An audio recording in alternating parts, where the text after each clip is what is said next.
제대로 이해를 하려고 하면 12장부터 17장까지 내용을 그 맥락을 이해해야 이 18장이 제대로 이해가 되죠.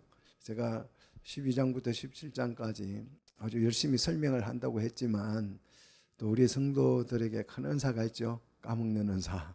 잘 까먹죠. 그죠? 이게 까먹는 것도 은사예요.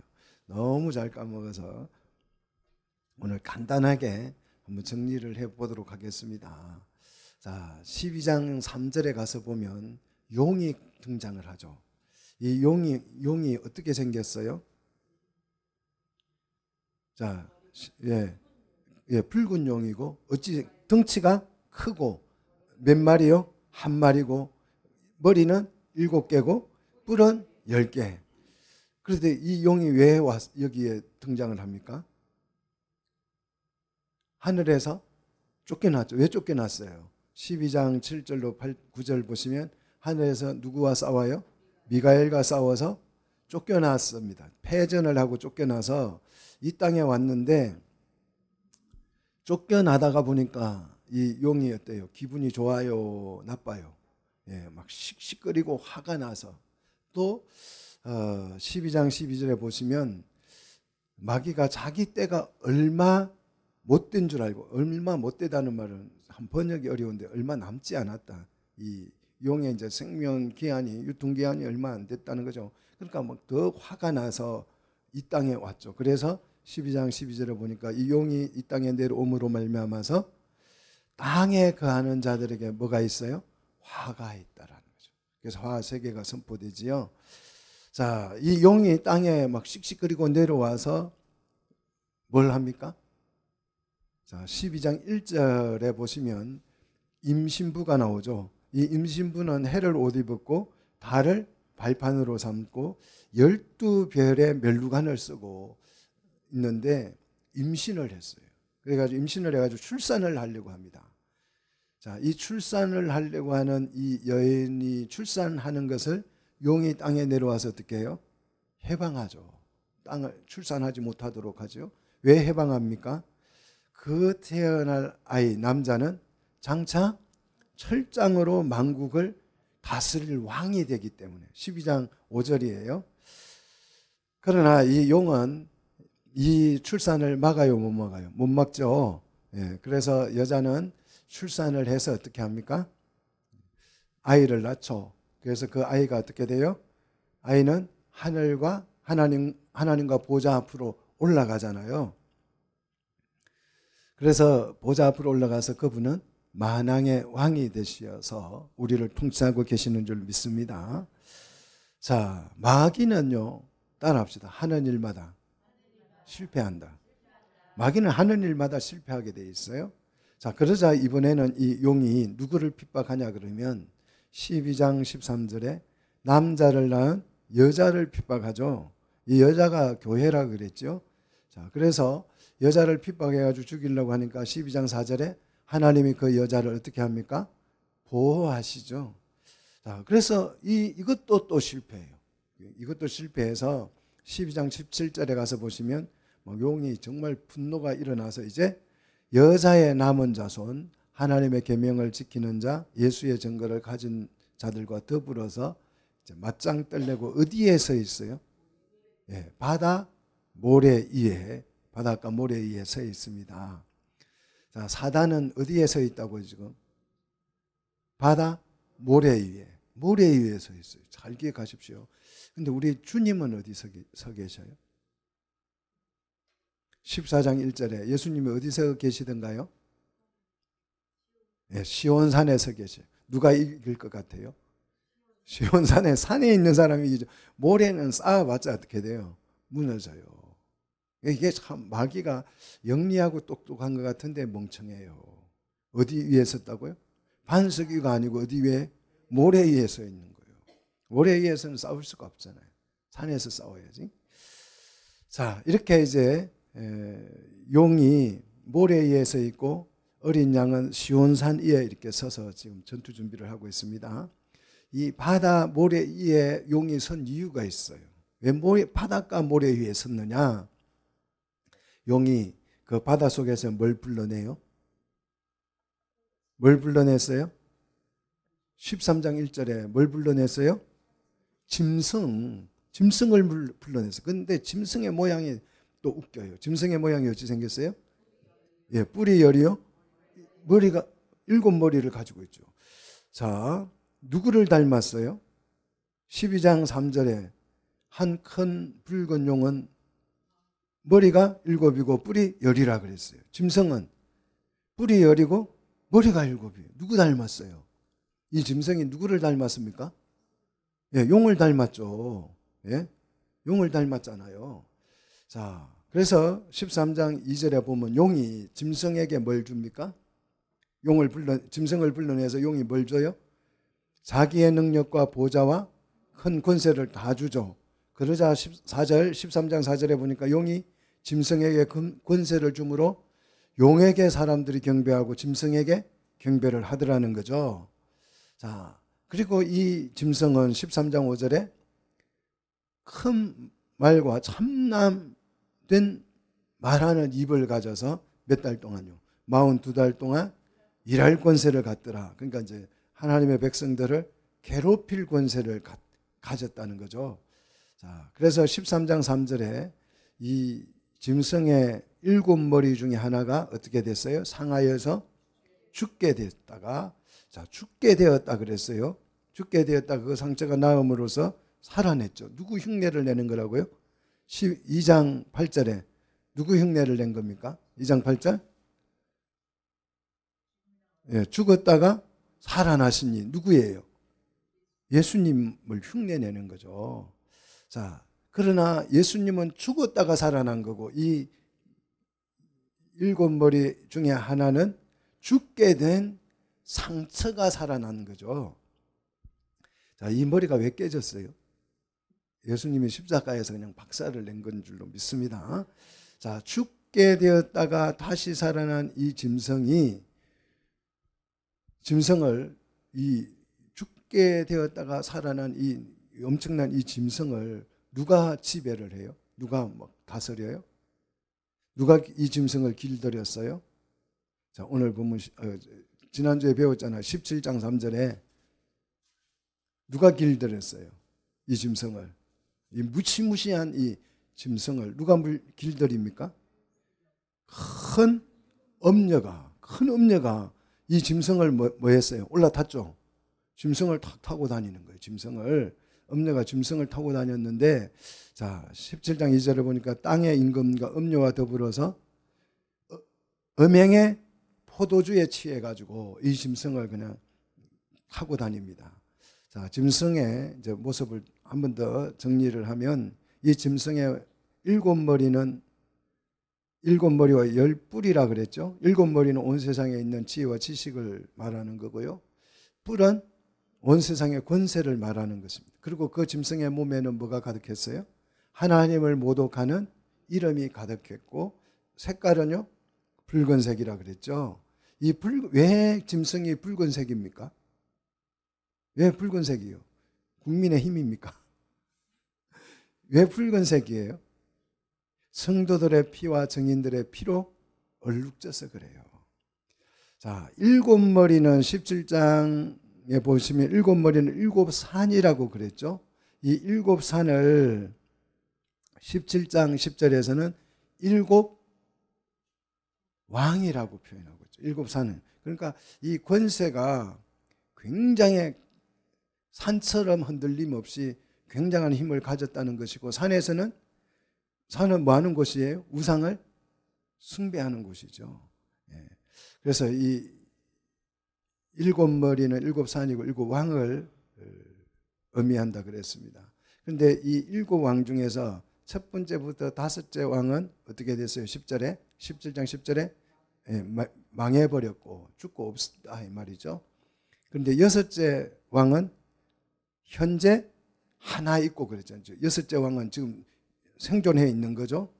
그리고 7째 왕은 아직 오지 않았다는 거예요.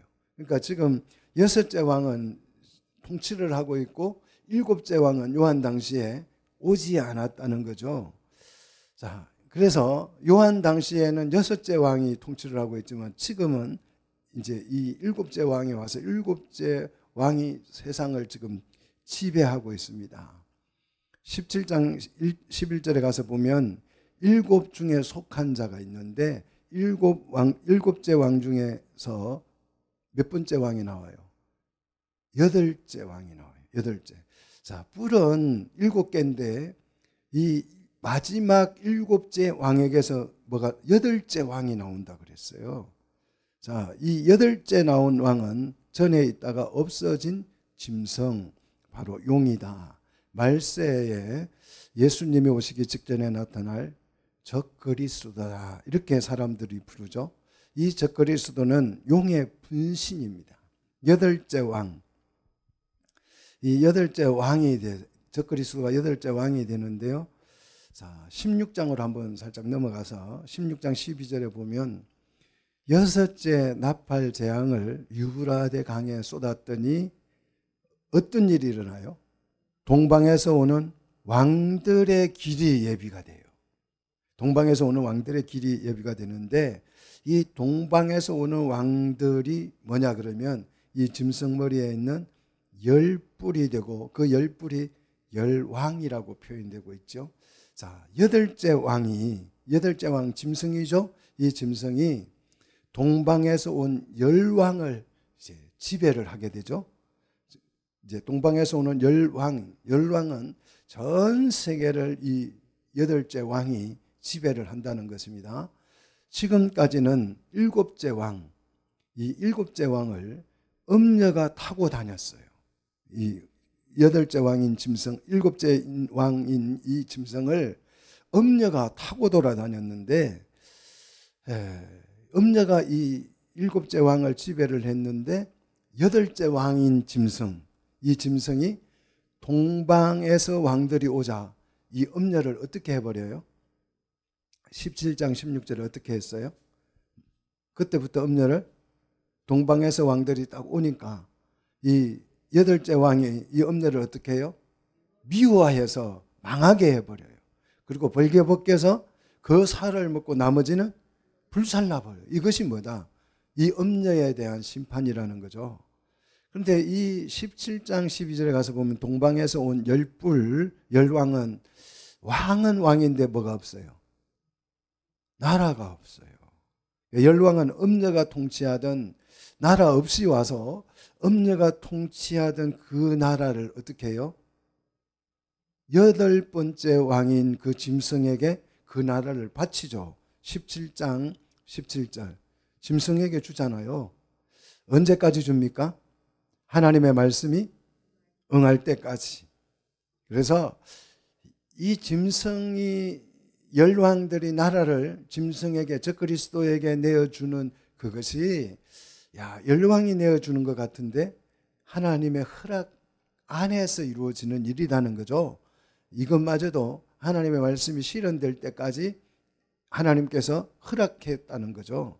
자, 그래서 드디어 이 짐승, 여덟 번째 왕인 이 짐승이 온 세상을 어떻게 합니까? 지배하게 되는 거죠. 지금 우리가 사는 이 시대는 일곱째 왕이, 음녀가 일곱째 왕인 이 짐승을 타고 다니면서 세상을 어떻게 하고 있어요? 음행에 취하게 만들고 있잖아요. 그래서 지금 세상이 음행으로 지금 막 급속도로 어떻게 합니까? 빨려 들어가고 있죠. 블랙홀처럼. 자, 사단이 이제 적그리스도 여덟 번째 왕인 사단이 세상을 지배하게 될 때에 아주 놀라운 역사가 일어납니다. 어떤 역사가 일어나냐 그러면 18장 1절 우리 한번 같이 읽겠습니다. 다른 천사가 하늘에서 내려오는 것을 보니 큰 권세를 가졌는데 그의 영광으로 땅이 어떻게 돼요? 환하여지더라. 자, 일곱째 짐승을 타고 음녀가 다니면서 세상을 완전히 죄악에 물들게 하죠. 타락시키죠. 음행에 빠지게 하죠. 자, 그럴 때에 이제 이 일곱째 왕이 물러가고 여덟째 왕이, 그 일곱째 왕에서 여덟째 왕이 등장하는 이 짐승이 음녀를 제거하고 나서 이제 온 세상이 이 적그리스도의 손아귀에서 지배를 받을 때에 다른 천사가 하늘에서 내려오는 것을 요한이 봅니다.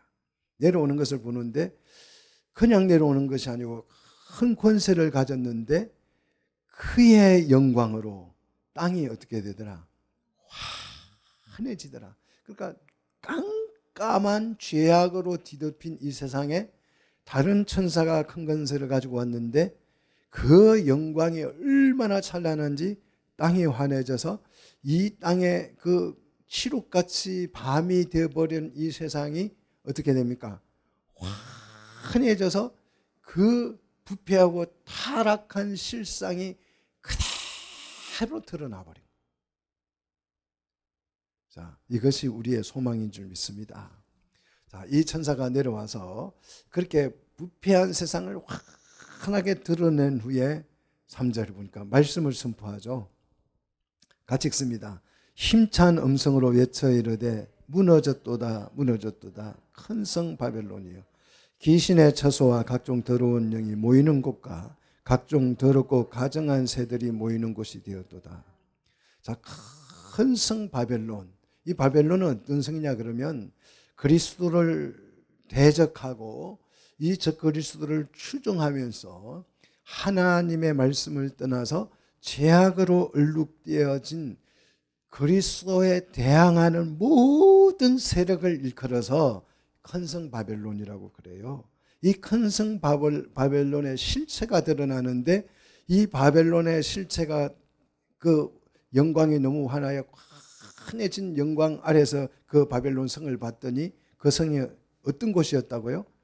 귀신들의 처소였고 더러운 귀신들의 처소였고 각종 더러운 영이 모이는 장소였고 각종 더럽고 가증한 새들이 모이는 아주 부패한, 사람들이 그냥 타락하는 것 같지만요 그렇지 않다는 거죠. 이 귀신들의 처소와 각종 더러운 영들이 모여서 이런 부패를 일으키는 거죠. 자, 여기서 10왕과 8번째 왕이 음녀를 제거하고 나서 이제 세상을 완전히 정복한 줄 알았어요. 저 그리스도가 이제 우리 세상이 됐다. 그래서 이 10왕이 나라를 누구에게 갖다 줬어요? 8번째 왕인 이 짐승에게 줬습니다. 그래서 짐승이 이제 온 세상을 지배하는 줄 알았는데 사실은 하나님이 그 시점을 기준으로 해서 하나님이 바벨론을 어떻게 했어요? 무너뜨려 버렸다. 이해가 되세요?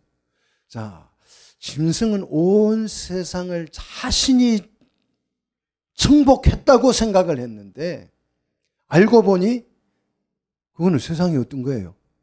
세상이 망한 거였어요. 왜 이렇게 됐습니까? 사단이 세상을 정복하면 세상은 어떻게 돼요? 부패하고 타락하겠죠? 그죠? 부패하고 타락하겠죠? 부패하고 타락한 세상을 하나님 냅둡니까? 어떻게 해요? 심판하시겠죠. 그래서 사단의 승리는 곧 하나님의 뭐가 돼요? 사단의 승리는 하나님의 심판이 되는 거예요. 그래서 사단이 승리하면 누가 승리하는 거예요? 결과적으로 하나님이 승리하는 것입니다. 이 원리를 여러분이 이해하셔야 돼요. 자, 지금 세상이 너무 악해지잖아요. 너무 악해지고 있는 게 여러분 아마 피부로 느껴질 것입니다. 이건 우리나라만 그런 게 아니에요. 전 세계가 지금 이렇게 흘러가고 있습니다. 그래서 악한 사람, 백성들이 악하니까 누구를 좋아해요? 악한 사람 좋아하지. 그 양아치들은 누구를 좋아할까요? 착하고 정의로운 경찰을 좋아할까요? 아니면 막 조폭들 막 비겁하게 칼 들고 다니는 그런 사람을 좋아할 거예요. 양아치들이. 누구를 좋아할까요? 경찰관 좋아할까요? 정의로운 경찰을 좋아합니까? 민중의 지팡이 경찰을 좋아합니까? 자, 악하면 누구를 선택하게 돼 있어요? 악인을 선택하게. 자, 그런데 이 바벨론이 그러면 왜 망했느냐?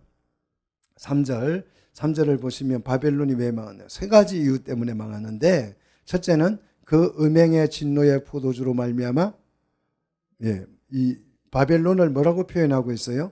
망국이라고 해요. 망국은 무슨 말이에요? 온 세상의 모든 나라를 일컬어서 망국이라고 그러죠. 뭐 때문에 이 망국이 무너졌다고요? 음행의 진노의 포도주예요.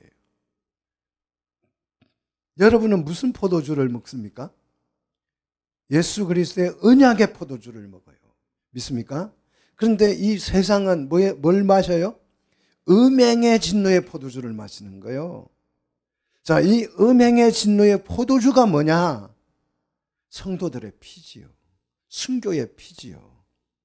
그래서 이 피를 마시는 그들은 뭘 받아요? 진노를 받습니다.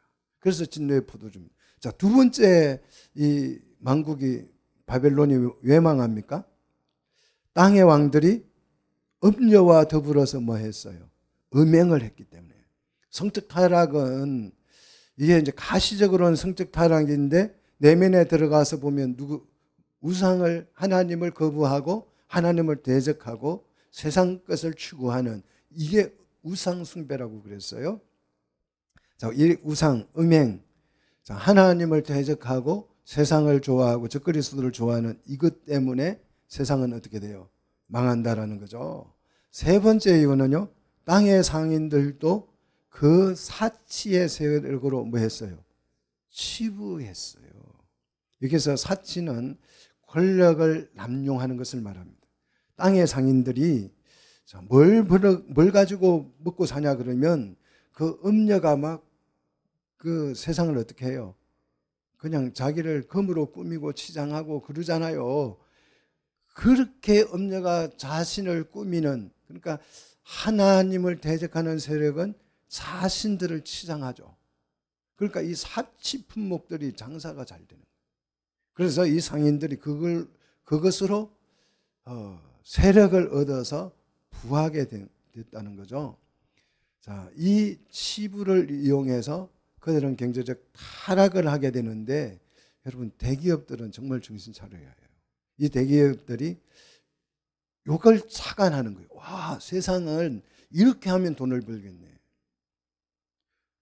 그래서 동성애를 잘 이용해서 동성애자들이 좋아할 만한 기호식품을 만들고 옷을 만들고 뭐 이런 물건을 만들고 하면 돈을 벌 수 있겠네 하는 생각이 듭니다. 그래서 이 대기업들이 이미 지금 어디에 투자하고 있습니까? 동성애 연애에 투자하고 있습니다. 자, 이게 망하는 길이에요. 자, 이렇게 세 가지 일 때문에 망하는데 두 번째 음성이 4절에 들리죠. 두 번째 음성 같이 읽겠습니다. 또 내가 들으니 하늘에서부터 다른 음성이 나서 이르되 내 백성아 거기서 나와 그의 죄에 참여하지 말고 그가 받을 재앙을 받지 말라. 두 번째 음성이 이제 들리는 거예요. 두 번째, 바벨론이 무너지고 나니까 두 번째 음성이 들리는데 하늘로부터 다른 음성이 나서 이르되 내 백성아 하고 부르는, 내 백성아. 여기서 내 백성은 누구일까요? 하나님의 백성이겠죠. 하나님의 백성을 불러요. 지금 이 하나님의 백성이 어디에 있습니까? 바벨론에 살고 있죠. 그죠? 바벨론에, 무너질 바벨론에 지금 이 하나님의 백성들이 뭐 하고 있어요? 살고 있잖아요. 살고 있는 그 바벨론에서 막 정말 적그리스도와 대항하면서 동성연애와 대항하면서 정말 성평등과 대항하면서 싸우고 있는 우리의 모습이에요. 우리가 정말 피 흘리면서 순교당하면서 비난받으면서 핍박을 받으면서 싸우고 있는 정말 그 백성들에게 오늘 하늘로부터 다른 음성이 들리는데 내 백성아 하고 하나님이 부르십니다. 우리가요 휴거해가지고 뭐 어디론가 가버리는 게 아니에요. 여러분 그렇게 생각하면 안 돼요. 휴거는 예수 그리스도께서 오실 때 그분을 영접하러 마중하러 나가는 거예요. 이해되세요? 예. 자, 거기서 나와 그랬습니다. 거기는 어디입니까? 큰 성 바벨론이죠. 바벨론에서 나와서 망국이죠. 거기는 망국이에요. 망국에서 나와 그의 죄에 참여하지 말고 그랬어요. 참여하지 말고. 그의 죄는 뭡니까? 우상숭배, 세상을 좋아하는, 하나님을 대적하는 그런 문화 속에서 나와서 그가 음녀가 받을 재앙을 받지 말라는 거예요. 음녀가 받을 심판을 받지 말라는 것입니다. 자, 음녀는 왜 심판을 받느냐? 5절 왜 받습니까? 그 음녀의 죄는 어디에? 하늘에 사무쳤다. 이 사무쳤다는 말은 달라붙었다는 뜻이에요. 땅에서 제가 이렇게 차곡차곡 쌓여서 어디에 닿았어요? 하늘에 닿았다는 뜻입니다. 하나님은 그래서 그 불의, 그 죄악, 하나님의 율법을 위반한, 하나님께 대해서 범죄한 그 죄를 하나님은 기억하신지라 그랬어요. 하나님은요, 우리가 이 세상을 볼 때 하나님이 악한 사람들이 악을 행하고 막 순공하고 그래요. 악한 사람들이 더 악을 많이 행하고 오히려 인기도 좋아요. 그러니까 하나님이 살아계시지 않는 거 아닌가 이런 생각이 들어요. 근데 오늘 보십시오. 하나님이 그 모든 죄악 불의를 다 뭐하고 계신다? 기억하고 계신다. 자, 기억하시는 걸로 끝나는 게 아니고 때가 되니까 6절에 그가 준 그대로 그에게 주고. 자, 이거는 그가 준, 그러니까 하나님 앞에 지은 죄만큼 하나님께서 어떻게 한다고? 돌려준다는 거죠. 이거는 복수가 아니고 뭐다? 공정법이라 그래서 복수법이 아니고 공정법이다 그랬습니다. 그래서 그의 행위대로 자, 그만큼만 돌려주는 게 아니고 얼마를 돌려준다고요? 갑절로 갚아준다 그랬어요. 그래서 자, 그만큼만 갚아주면 복수죠. 그런데 갑절로 갚아주니까 내가 일을 하나님 앞에 범죄했는데 하나님은 2배로 갚아줘요. 갑절이니까 딱 2배를 말해요. 그래서 이것은 복수가 아니고 뭐다? 징계죠.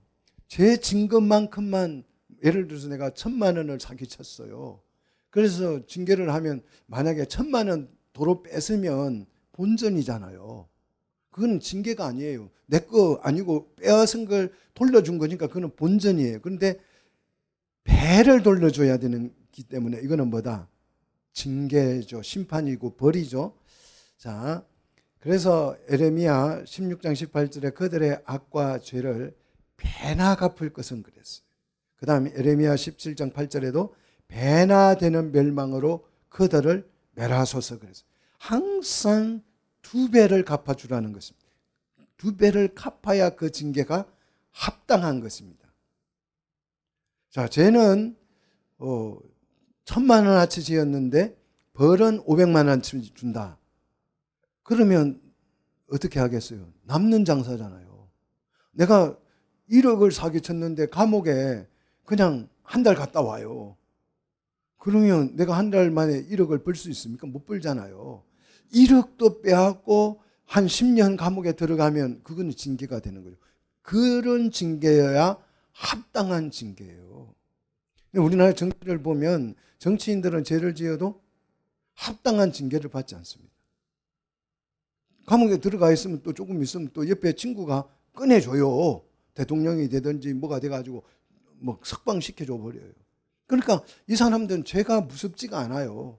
내가 조금 뭐 하다가 좀 챙기고 감옥에 가 있으면 알아서 서비스가 들어오잖아요. 그냥 빼주잖아요. 그러니까 이건 징계가 아니에요. 그러니까 정치인들이 제일 많이 부패하는 거죠. 자, 계속 6절을 보시면 그가 섞은 잔에도 몇 배요? 갑절 2배를 섞어서 그에게 주라 그랬습니다. 자, 음행의 포도주를 먹여서 이 음녀가 세상을 부패시켰는데 이 음녀에게 2배의 독주를 먹여서 징계가 되게 하라는 거죠. 자, 그래서 큰 음녀는 왜 이런 심판을 받게 됐느냐? 7절, 이 음녀가 심판을 받게 된 이유 7절 보십시오. 그가 얼마나 자기를 영화롭게 했으며 그랬어요. 자신을 영화롭게 했다는 거예요. 이 영화롭게 하다는 말은 찬양하다는 뜻인데요. 자기가 자신에게 영광을 돌리는 것을 말해요. 그래서 17장 4절에 보면 이 음녀는 옷을 자줏빛과 붉은 옷을 입죠. 붉은 빛 옷을 입고 금과 보석과 진주로 자신을 꾸미고 사치하죠. 그리고 손에 뭘 들고 있어요? 금잔을 들고 있죠. 그래서 이처럼 자기를 영광스럽게 만드는 것을 우리는 교만이라고 그러고, 그것이 곧 나를 영광스럽게 만드는 것이 하나님 앞의 죄예요. 그래서 우리는 나에게 영광을 돌리는 게 아니고 누구에게? 하나님께 영광을. 우리가 지음을 받을 때 그 목적으로 지음을 받았어요. 하나님은 우리를 영화롭게 해주시고 영화롭게 영광스럽게 하시면 우리는 그 영광을 가지고 누구를요? 하나님을 영화롭게 하는 거예요. 그런데 하나님이 나를 영화롭게 하니까 이거는 다 내가 잘나서 그런 거야 하고 자기가 영광을 차지하는 것이 뭐다? 바로 이 음녀지요. 그 다음 계속해서 7절을 보시면 사치하였든지 그만큼 고통과 애통으로 갚아주라 그랬어요. 이 사치라고 하는 것은 음행하고 그 방탕한 삶을 말합니다. 자, 음녀가 야 너는 너를 영화롭게 하고 사치하고 내 하나님의 말씀에서 벗어나서 하나님께 영광을 돌리지 아니하고 너의 영광을 네가 취하면서 부패하고 사치했으니까 너는 그만큼 고통과 애통, 정말 고통스러운 그 탄식을 하게 될 거야 라고 하나님이 말씀을 줬어요. 그러면 이 엄녀가 그 말씀을 들었으면 어떻게 해야 될까요? 주여 살려주세요. 잘못했네요. 제가 생각해 말씀 듣고 보니까 참 많이 잘못했네요. 용서하여 주옵소서. 어찌해야 이 악한 이것을 용서받을 수 있겠나이까? 뭐 이렇게 심판이 선포되면 음녀가 그렇게 나와야 되는데 이 음녀의 대답을 한번 보십시오. 7절 계속해서 그가 이 말씀을 듣고 마음에 어떤 생각을 말합니까? 그가 마음에 말하기를 나는 여왕으로 앉은 자요. 나는 여왕이다. 여왕. 자, 하나님의 말씀, 심판의 말씀이 들리니까 이 음녀가 하나님의 말씀을 어떻게 해요? 깡그리 완전히 무시해버리잖아요. 왜? 나는 여왕이야. 이거예요. 나는 여왕. 세상을 지배하는 여왕이야. 그러면서 나는 가부가 아니라 무슨 뜻이에요? 나는 가부처럼 힘이 없는 자신을 보호할 수도 없는 그런 나약한 존재가 아니야. 그러니 결단코 애통한다고 말도 안 되는 소리. 내가 왜 애통을 해? 나는 힘이 있는데 여왕인데. 이렇게 자신의 교만을 드러내죠. 자, 음녀가 짐승을 타고 다니니까 자기가 힘이 센 줄 알아요. 자기가. 여러분이 차를 몰고 다니니까 내가 차를 가지고 내 마음대로 어디든지 가는 줄 알죠? 아니에요. 길을 내놓은 대로 가요. 이해되세요? 길 닦인 대로 간다고요. 내가 마음대로 가는 게 아니고 가고 싶은 대로 가는 게 아니고 어디로 간다고요? 길 내진 대로 간다고요. 길이 굽으면 따라 돌고 길이 직선이면 직선으로 가고 그러는 거지. 내가 차를 타고 내 마음대로 가는 거 아니에요. 이 음녀가 짐승을 타고 다니니까 짐승을 마음대로 자기가 지배하고 돌아다니는 것 같은데 사실은 짐승의 길을 따라서 다니는 거죠. 그래서 이렇게 교만해진 이 음녀에 대해서 하나님이 이렇게 말씀합니다. 8절 같이 읽습니다. 그러므로 하루 동안에 그 재앙이 이르리니 곧 사망과 애통함과 흉년이라. 그가 또한 불에 살라지리니 그를 심판하시는 주 하나님은 강하심이라 그랬어요. 자, 네가 그렇게 교만하고 애통하지 않는다고 여왕이어서 뭐 나는 끄떡없다고 그래서 이거는 내가 표적으로 줄 거야. 너는 딱 얼마 만에 하루 만에 어떻게 된다고요? 심판이 이를 거야. 재앙이 이를 거야. 그래서 이 재앙이 닥치면 첫째는 사망이고 둘째는 애통함이고 세 번째는 흉년 망하는 것이고 네 번째는 불살라질 것이다. 이게 불심판이죠. 17장 17절에 소개되고 있죠. 왜 이런 일이 일어나냐? 아무리 여왕이 음녀가 강해도 심판하시는 주 하나님보다 강합니까? 안 강합니까? 강하지 않죠. 하나님이 더 강하시죠. 우리 하나님은 이 음녀보다 더 강하신 줄 믿으시기를 축복합니다. 그래서 이 음녀가 이제 완전히 멸망을 당하죠. 자, 우리가 지난주에 배운 것처럼 8번째 짐승이 열왕과 동방에서 온 열왕과 힘을 합쳐서 음녀를 미워해서 멸망시킨 것 같죠? 아니에요. 누가 멸망시킨 것입니까? 알고 보면 하나님이 멸망시킨. 자, 겉으로는 저것끼리 싸워서 어떻게 해요? 자멸을 하는 것 같지만 누가 통치하는 거예요, 세상을? 하나님이 통치하고 계셔요. 여러분, 하나님을 믿으시기를 축복합니다. 자, 이 음녀의 멸망을 본 이제 이 세상의 왕들이 9절에 탄식하죠.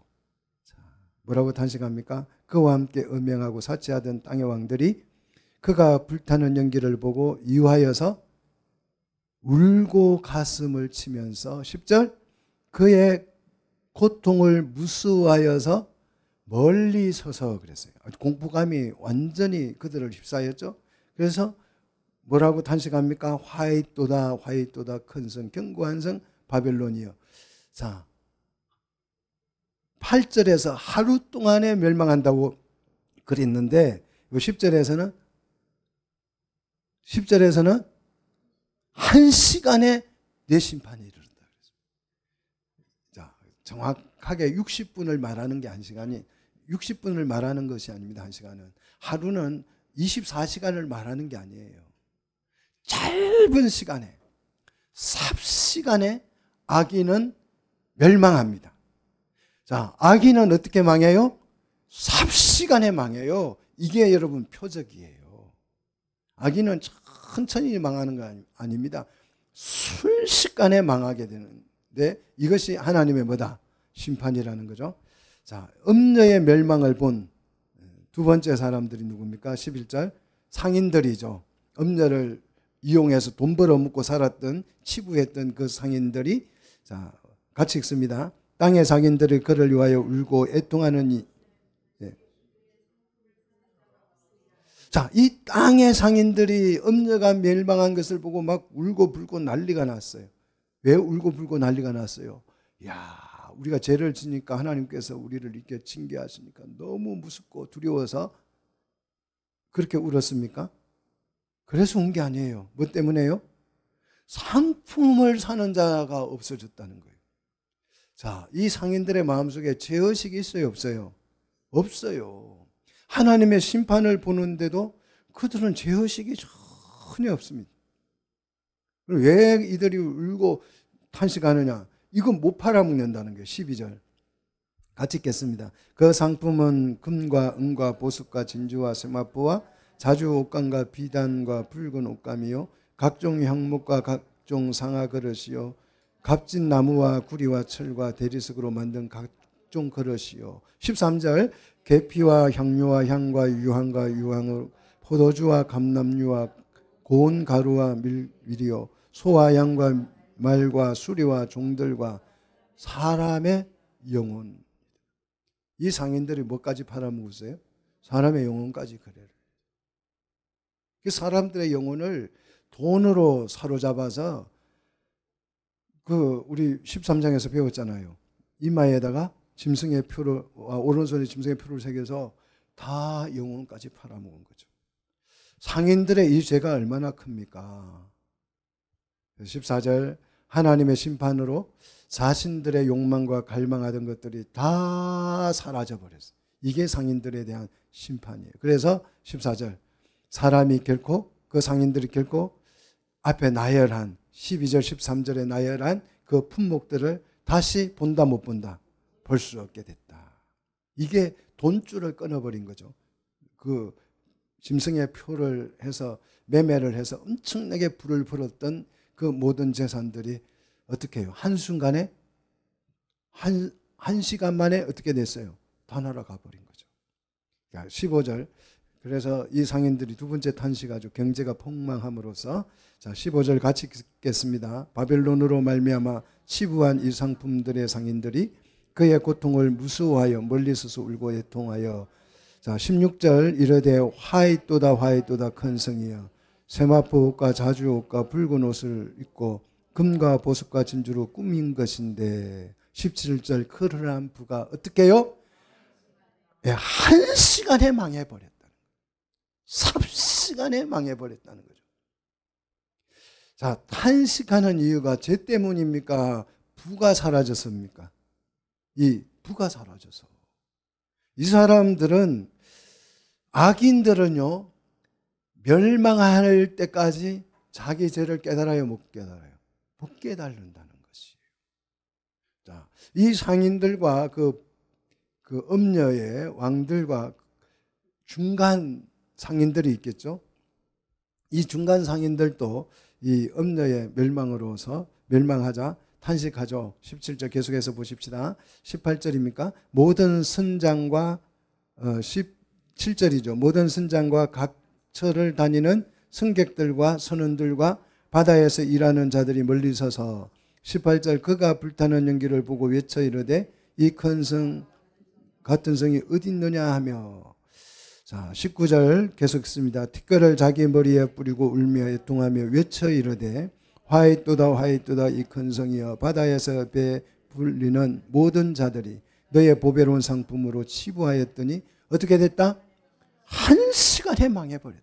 자, 중간 상인들 이제 배를 싣고 다니면서 이제 무역을 거래하는 이 사람들도 바벨론 성이 망함으로써 애통을 하는데 죄 때문에 애통을 해요? 아니면 그 보배로운 상품을 다 잃게 돼서 탄식합니까? 잃게 돼서 탄식합니다. 자, 죄의식이 있어요, 없어요? 없어요. 악인들은 세상이 멸망할 때까지 죄의식을 가져요, 못 가져요? 못 가져요. 그래서 노아 홍수 때 보니까 홍수가 나서 다 들어가는데도 그 밖에서는 뭐 하고 있어요? 먹고 마시고 장가가고 시집가고 죄의식 없고 두려움이, 심판에 대한 두려움을 갖지 못해요. 세상이 죄 때문에 망했는데 이들은 물질을 잃었다고 애통합니다. 죄의식이 전혀 보이지 않습니다. 자, 하나님의 백성은 고난이나 재앙이나 어려움을 당하면 뭐부터 생각이 나요? 아, 내가 죄를 지었나? 그래서 이 죄를 기억하면서 죄를 떠올리면서 뭘 덜 먹여요? 언약을 덜 먹이잖아요. 하나님 언약 맺으셨잖아요, 저하고.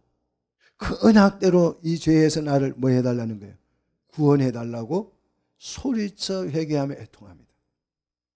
그래서 생명을 얻는데 짐승의 백성들은 고난을 당하니까 뭘 생각해요? 손해를 피해를 생각하고 자기 죄를 기억하지 못합니다. 그래서 절망하다가 멸망하는 거죠. 하나님의 백성과 짐승의 백성이 이렇게 다른 것이에요. 내가 짐승의 백성이면 죄의식이 없는 거예요. 전혀 죄에 꺼리낌이 없어요. 그래서 간음을 하고도 그거 죄가 아니다고 하자. 그래서 간음죄를 폐지했다니까요. 여러분, 이게 보이셔야 돼요. 예전엔 동성애가 죄인 줄 알고 막 부끄러워하고 숨어서 했어요. 바퀴벌레처럼 그냥 숨어가지고 하다가 요새는 어떻게 해요? 아니, 왜 우리가 이래야지? 간이 커져서 그런 게 아니고 죄의식이 사라졌기 때문에. 이게 짐승의 백성이에요. 그러니까 짐승처럼 하고 다니잖아요. 아니, 짐승을 모욕하는, 짐승보다 못한 짓을 사람이 하고 다니잖아요. 짐승은 그런 짓 안 해요.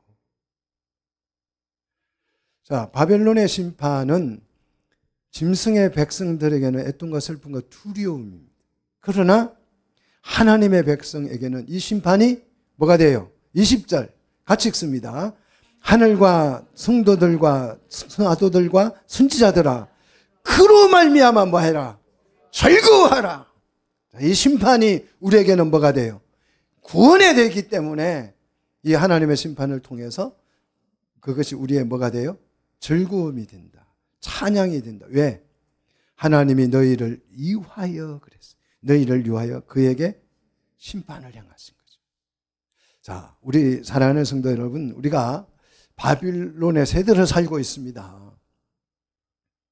이 세상은 점점 죄의식을 잃고 악해져서 진노의 음행의 포도주를 마셔서 흥청망청 치부하면서 살 것입니다. 또 그것을 이용해서 돈 벌어먹고 살 것입니다. 근데 우리도 그렇게 하면 안 돼. 하나님이 우리에게 소리치잖아요. 내 백성아! 거기서 말아. 나오라고 소리치잖아요. 이 음성이 우리 귀에 들려야 돼. 그래서 우리가 이 세상과 거리를 둬야 될 줄로 믿습니다. 그러면 심판이 오는 날 우리는요, 그 심판으로 말미암아서 우리는 뭐 하게 돼요? 찬양하게 됩니다. 왜? 우리를 살리기 위해서 하나님이 바벨론을 어떻게 한 거예요? 심판한 것이기 때문에. 자, 그래야 해서 21절 바벨론이 완전히 파멸되는데 어떻게 파멸되느냐? 자, 21절 같이 읽습니다. 이에 한 심센 천사가 큰 맷돌 같은 돌을 던져 바다에 던져 이르되 큰 성 바벨론이 이같이 비참하게 던져져 결코 다시 보이지 않아요. 자, 바다에 던졌는데 큰 돌 같은 맷돌 같은 돌을 바다에 넣으니까 그 맷돌이 어떻게 돼요? 바다에 까앉아서 아무 일도 없었다는 듯이 바다가 잠잠해져 버리죠. 이렇게 이 바벨론 세상 나라는 사라져 버릴 것이다. 자, 이 바벨론에서 완전히 바벨론이 파멸해서 22절 이제 다시는 어떤 그 바벨론의 역사가 일어나지 않는다는 거죠. 21절 봅시다. 22절 봅시다. 또 검문고 타는 자와 풍류하는 자와 퉁수 부는 자와 나팔 부는 자들의 소리가 결코 다시 내 안에서 들리지 아니하고 세공업자든지 결코 다시 내 안에서 보이지 아니하고 또 맷돌 소리가 결코 다시 내 안에서 들리지 아니하고 이제 그 바벨론은 완전히 물속에 가라앉아서 다시는 그 세상 사람들의 그 즐거움과 기쁨 이런 일들이 일어나지 않는다는 거죠. 자, 23절 계속해서 등불 빛이 결코 다시 내 안에 비치지 아니하고 신랑과 신부의 음성이 결코 다시 내 안에서 들리지 아니하리로다 그랬어요. 들리지 않는다. 자, 신랑과 신부의 음성이 무슨 뜻이에요? 이제 세상이 망했기 때문에 바다에 가라앉아서 망해버렸기 때문에 거기에서 시집가고 장가가는 일이 있다 없다. 그래서 한번 보세요. 신랑 신부 소리가 안 들리잖아요. 지금 이 바벨론이 어떻게 되고 침몰하고 있는 중입니다. 그래서 세상에 어떠한 저출산 대책은 성공한다 실패한다? 실패할 것이에요. 실패합니다. 신랑과 신부 소리가 들리지 않죠. 그래서 이제 다 장가 안 가, 시집 안 가. 가도 애는 안 날 거야. 신랑 신부가 없어져요. 이렇게 바벨론은 지금 어떻게 되고 있어요? 침몰하고 있습니다. 그럼 왜 파멸하느냐 이 바벨론이? 자, 한번 보십시오. 너의 상인들은 땅의 왕족들이라 내 복술로 말미암아서 만국이 어떻게 됐다고요? 미혹됐다는 것이. 미혹. 전 세계적 추세, 여러분 이 세계적 추세가 아니고 어떻게 된 거예요? 미혹당한 것이에요. 그러니까 멀쩡한 미혹이 됐기 때문에 멀쩡한 박사님들이 교수님들이 막 동성연애가 옳은 것이다, 성평등이 옳은 것이다 이러고 있어요. 왜 그렇다고요? 미혹돼서. 멀쩡한 집사님, 장로님, 목사님들이 신천지에 미혹이 되니까 막 신천지를 누구 그 2만인가 3만인가 하는 애를 따라다니면서 교주님 하고 다니죠. 미혹이 되니까 그런 거예요. 이 전 세계가 추세가 그러니까 이 자체가 미혹이라는 걸 몰라요. 다 그러니까. 지금 교회가 뭐 이렇게 세속화돼 가는데 다 만약에 그러면 그게 세속한 줄 모르잖아요. 아, 원래 교회는 이런 건가? 이렇게 생각하잖아요. 사랑하는 성도 여러분, 만국이 지금 미혹되어져 있는 상태. 완전히 눈이 가려졌어. 좀 더 가면 진보 보수가 없을 거예요. 다 이쪽으로 어떻게 돼요? 넘어갈 것입니다.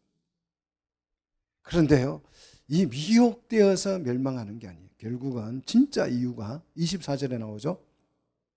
자, 24절 같이 읽습니다. 선지자들과 성도들과 및 땅 위에서 죽임을 당한 모든 자의 피가 그 성 중에서 발견되느니라. 야, 하나님께서 이 성을 왔더니 그 성에 선지자들의 피와 성도들의 피와 땅 위에서 죽임을 당한 우리 주의 백성들의 모든 피가 그 성에서 발견됐다. 그 성을 하나님이 용서합니까? 안 합니까? 안 하죠.